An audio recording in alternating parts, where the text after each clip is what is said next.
다음에는 이제 이따 그림 뉴딜에서 잠깐 말씀드리겠습니다만은 4차 산업혁명 요거만 잠깐 설명하면은 이제 감정이 있는 이런 로봇이 나온다는 거죠. 결혼도 하고 또 인공 어떤 그 공장에서 사람을 또 찍는 이런 것까지 지금 앞으로 2032년에 나온 어떤 소설 그런 것도 있는데 하여튼 이와 같은 것들 이제 앞으로 인간 사회를 파멸시키는 그런 것이다. 오늘 말씀드리는 것은 여기는 또 기후 변화하고 그다음에 더불어서 이제 생태 변화에 대해서 말씀을 드리겠습니다.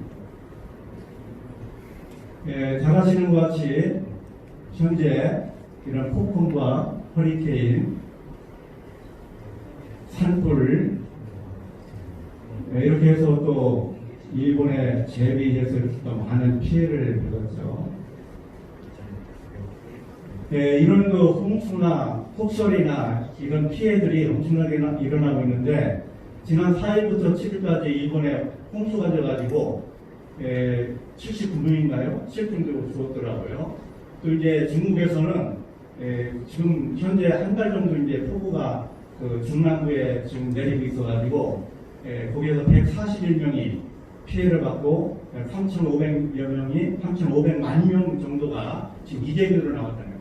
상상도 안 맞죠. 그래서 이와 같은 엄청난 그 기후 변화로 인한 그 자연재해가 일어나고 있습니다. 잘 아시는 것처럼 작년도 호주에 산불로 인해 가지고 여기에서 이산화탄소가 약 4억 톤이 나왔다고 합니다. 이런 뭐 여러 가지 생물 생태계도 많이 파괴됐지만은 이런 자연재해가 기후 변화로 인해서 현재 세계 곳곳에서 일어나고 있습니다.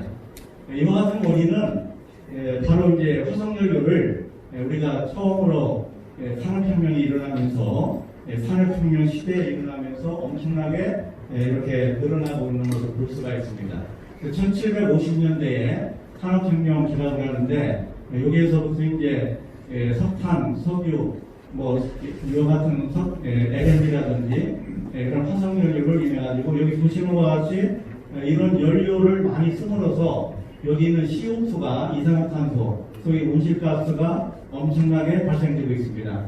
산업혁명 이전에는 약 280ppm 정도가 나오다가 현재는 400ppm이 넘고 있어요. 또 이것이 우리나라는 또 410ppm 정도 이렇게 많이 발생되는 것을 볼 수가 있습니다. 이것이 킬링 그래프라고 하는데 톱날같이 생겼잖아요. 1958년부터 하와이의 마우나로아에서 이산화탄소, 온실가스가 얼마나 발생하는가를 측정한 것입니다. 이와 같이 톱날처럼 올라갔다가 내려갔다 올라갔다 내려갔는데 1년 중에 4에서 5월 정도는 많이 발생되고 다음에 10월에서 9월 이 정도는 또 온실가스가 적게 발생하고 이것은 이제 그림으로 쭉 그린 겁니다. 이와 같이 온실가스 이렇게 280ppm 정도가 나오다가 현재는 약 400ppm이 이렇게 넘어서고 있습니다. 이와 같은 것으로 인해서 아까도 잠깐 봤지만은 이런 그 해수면이 극지방에 있는 그런 여러 가지 빙하라든지 이런 것이 막 녹는 것을 TV에서 많이 보실 겁니다.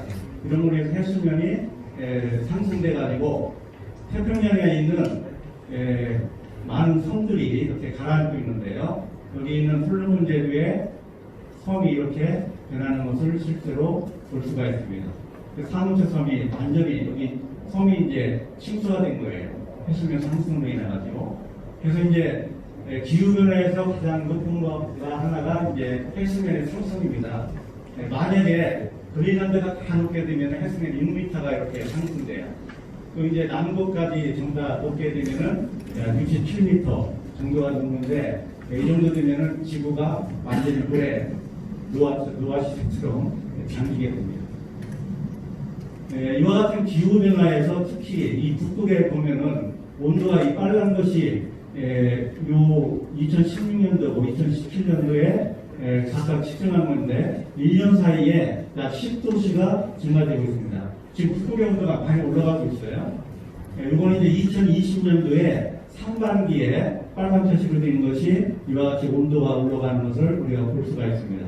그럼 이런 온도가 많이 올라가면 어떤 현상이 나타나냐면은 이 북극에 있는 이와 같은 제트기라고 하는데 서쪽에서 동쪽으로 부는 바람이 있습니다. 약 100 내지 200km의 엄청나게 강한 이런 바람이 불어가지고 여기는 찬기가 이쪽으로 내려오지 못하고 있는데 이것이 온도가 올라가니까 여기는 바람의 강도가 느슨해집니다. 그 밑으로 이렇게 뜨거운 고기압이 이렇게 올라갑니다. 그래서 뜨거운 고기압은 수증기를 많이 포함하고 있어요. 그래서 지금 중국이나 일본에서 지금 홍수가 일어나는 것이 이 찬 공기가 머물다가 수증기가 포함되어 있는 뜨거운 공기가 여기서 만나가지고 폭우가 내리게 된 겁니다. 다행히 일본에서 와가지고 중국에서 우리나라를 피하고 있는데 또 이것이 우리나라로 언제 올지도 모르는 아주 큰 자연재해의 현상이죠. 그래서 지난 겨울에 우리나라의 겨울 날씨도 현재 우리나라에 보면은 그 아열대 기후가 나타나고 있는데 이것은 이제 하나의 모델로서 이제 기상청에서 만드는 건데 실제로 현재가 이와 같은 남부 지역은 거의 그 아열대성 기후입니다. 아열대성 기후라는 것은 보통 이제 평균적으로 20도씨가 4개월 내지 6개월 이상 되면 그런데 우리나라에서 측정하면 한 10도, 15도 이것이 한 8개월, 6개월 되면 아열대성 기후라고 이렇게 또 하는 그런 논문들이 있는데 거기에 준해서 보면은 지금 남부 지역은 아열대성 기후로 변하고 있고 지금 현재 이것이 이제 이렇게 모델하면 현재가 이런 남부 지역 이런 대전의 일부 지역까지도 이 아열대성 기후가 나타나고 있습니다. 이런 것이 이제 앞으로 후반기에 가면은 남한 지역은 거의 아열대성 기후로 바뀌는 이런 현상이 나타나서 꽃이 빨리 피고 여러 가지 농작물의 피해 엄청나게 나타나겠죠. 이것이 이제 사진 생태계에 우리나라에 나타나는 것을 보면은 이 같은 생육 번식이 이 소나무가 앞으로 남한에서는 거의 찾아볼 수 없는 지금 우리나라 남한에서는 거의 소나무잖아요. 이런 것들이 지금 보면은 산에 가면은 아마 소나무를 여러분 보시면 옛날에는 그 잎이 침엽수가 대단히 크고 싱싱했는데 지금은 힘이 없고 많이 또 노랗게 변하는 것들을 많이 볼 수가 있습니다. 그래서 이런 북토 연안의 변화 또 잘 아시는 것처럼 서해, 남해, 동해에 수온이 올라가고 있습니다. 그래서 이것이 0.5도에서 1도씨까지 이렇게 올라가가지고 어류의 변화 이런 거 많이 보셨겠고요. 이와 같은 서식지가 변하고 이 부여에서 지금 파파야 또 바나나 이런 것들이 재배가 된다고 그래요. 거제도에서 파인애플이 재배가 되고 잘 아시는 강원도에서 사과라든지 복숭아라든지 포도가 재배가 되고 있잖아요. 이와 같은 우리나라의 생태 변화를 볼 수가 있습니다. 이것이 세계적인 기후 변화와 우리나라뿐만 아니라 이런 것을 지금 이대로 방치하게 되면은 지금도 일어나고 있지만 앞으로 큰 재앙을 받고 바로 이제 동수대의 시계가 지구의 운명을 이렇게 대단히 불행하게 나타나서 2015년도에 파리에서 약 196개국이 모여서 150개국이 정상들이 모였습니다. 모여가지고 안 되겠다. 이것을 이제 일본에서 하는 그런 처음에 교토에서는 교토 협약이 아니라 우리가 이제 협정을 맺어가지고 강제적인 것을 전 국가가 이것을 같이 동참해야지 기후변화에 온실가스를 줄일 수 있겠다 해서 파리 회의를 하게 됐습니다. 여기서 이제 국제 협약을 한 것이 앞으로 2100년까지 산업혁명 산업 시대 이전에 2도씨를 이제 우리가 낮추고 더 나아가서는 2018년도에 송도에서는 IPCC가 모여가지고 1.5도씨까지 낮추는 거로 이렇게 했습니다. 이런 것을 그대로 내비뒀을 때는 현재 세계 평균 기온이 약 0.8 지금 5도라고 했는데 현재는 0.87도, 1도씨까지 이렇게 상승했습니다. 이 1도씨라는 것은요, 우리가 간빙기, 빙하기 거치면서 이제 우리 지구가 많이 변했잖아요. 한 10만 년 전, 1만 년 전까지가 이제 지구의 이제 온도가 거의 지금과 같은 그런 온도로 이렇게 유지가 됐는데 이것이 1도씨가 변화를 하면 수백 년 동안 있어야 되는 변화가 지금 약 50년, 100년 동안에 변하는 거예요. 끔찍스러운 거죠. 그래서 이와 같은 온도가 변하게 되고 해수면이 19cm라고 하는데 약 26cm가 상승됐다는 겁니다. 이것이 내비두면은 우리가 지금까지 이제 온실가스를 그대로 감축을 하지 않으면은 이것이 37도씩 상승되고 63cm 상승돼 가지고 그 해안가는 거의 다 이제 침수가 되고 아까 보시는 것처럼 섬나라가 그렇게 완전히 해수면에 가라앉게 되게 됩니다. 또 온도 상승으로 인해서 농작물 피해라든지 어떤 그 생태계가 완전히 파괴돼서 사람이 거의 살 수 없는 세상이 될 것이다. 해서 이제 기후변화에 전 세계적으로 하고 있는데 우리나라는요 지금 0.85도씨가 상승되는데 1도씨에서 1.5도씨가 상승된다고 합니다. 그래서 앞으로 이걸 내두면 우리나라는 3.7도가 아니라 5.9도씨까지 상승되는 게 엄청나게 큰 변화를 일으키는 거예요. 해수면도 이 상승이 65cm에서 동해안 같은 데는 약 1m 정도까지 상승된다는 거예요. 근데 해안가는 뭐 거의 다 이제 침수가 되고 이와 같은 현상이 앞으로 일어날 수가 있습니다. 그래서 파리 협정에서 아까 말씀드린 대로 이제 2도시, 1.5도시를 이제 맞추어야겠다 해가지고 여러 가지 그 정책을 세웠는데 그 NDC라는 것이 있습니다. 각 국가별로 150개국의 각 국가별로 자진해가지고 얼마를 감축해야겠다 해가지고 이제 우리나라도 그 국가에서 이제 스스로 이제 유엔에 제출한 게 있는데 2030년까지 37%를 이제 감축을 시킨다고 이렇게 제출을 이렇게 했어요.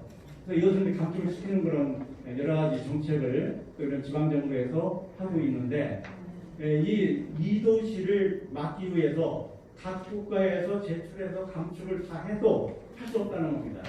그래서 2도시를 막기 위해서는 약 거기에 플러스시켜서 30기가톤 이상을 감축을 해야지 2도시를 우리가 막을 수가 있다는 것이죠.